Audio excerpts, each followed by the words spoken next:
Piacerebbe a me innanzitutto che ci fosse un contenitore di centrosinistra con una sinistra vera. Per esempio la riforma del lavoro di Renzi era un'altra balla galattica, mediatica che è stata raccontata, dove lui ha preso dei provvedimenti piccoli innanzitutto e non è una riforma, e tutti diciamolo in favore degli imprenditori verso i dipendenti, non degli imprenditori nel senso quelli che creano lavoro. Quindi mi sembra una riforma riforma tra virgolette, io non la ritengo tale, fatta soltanto per depotenziare i pochi posti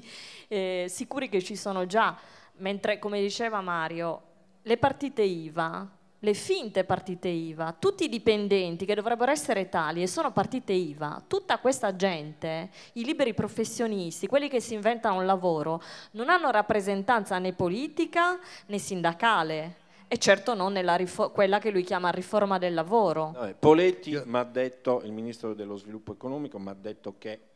in autunno presenterà una proposta per le partite IVA. Bravo, da moderatore non voglio difendere Renzi, difendilo tu. No, ma non è che bisogna difendere Renzi per forza, però Renzi ha una serie di criticità all'orizzonte che sono anche pesanti, perché io non posso dire che è colpa di Renzi il calo del PIL a maggio, ovviamente, sarei disonesto nel farlo e chi lo fa non è serio, non è sua quella roba.